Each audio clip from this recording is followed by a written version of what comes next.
जी बस अभी लाई। देवरानी जी तुम ये पराठे सेको, मैं बस अभी आई। जी ठीक है भाभी।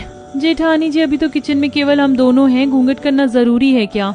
एक तो इतना घमस हो रहा है, दम घुट रहा है।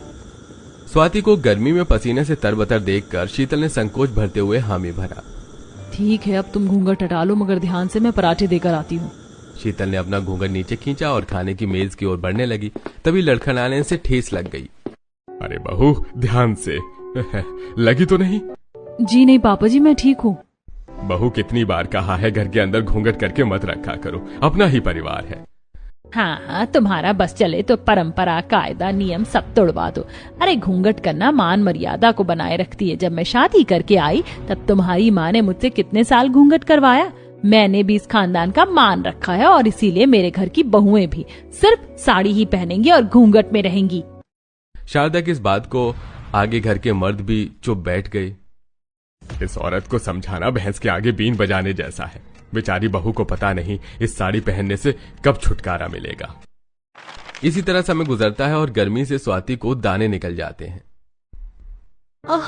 मम्मी। स्वाति, ये तुम्हारे हाथों पर लाल लाल से दाने कैसे निकल गए? नितिन, मुझे जॉर्जेट फैब्रिक से बहुत ज्यादा एलर्जी हो जाती है। ये साड़ी भी जॉर्जेट की है, इसीलिए हो रहा है। स्वाति की हालत खराब होती देखकर नितिन उसके लिए कुछ कॉटन की नाइटी ऑनलाइन ऑर्डर करता है। स्वाति, मैंने तुम्हारे लिए नाइटी मंगवाई है।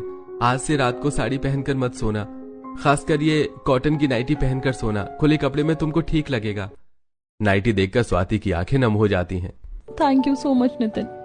मैं तुमसे कब से कहना चाह रही थी कि मुझे 2-4 खुली नाइटी लाकर दे दो। इतनी गर्मी में हैवी साड़ी पहनकर सोया नहीं जाता। स्वाति थैंक यू तो मुझे तुमको कहना चाहिए, जो तुम इतना एडजस्ट कर रही हो, सिर्फ और सिर्फ साड़ी पहन रही हो। अच्छा अब तुम जाकर जल्दी से चेंज कर लो। कितना कंफर्टेबल फील हो रहा है इस नाइटी में। दिन भर तो 6 मीटर की साड़ी लपेट कर रहना पड़ता है। छोटी बहू, छोटी बहू। मम्मी जी आज तो फंस गई। डर के मारे बहू का चेहरा पीला पड़ जाता।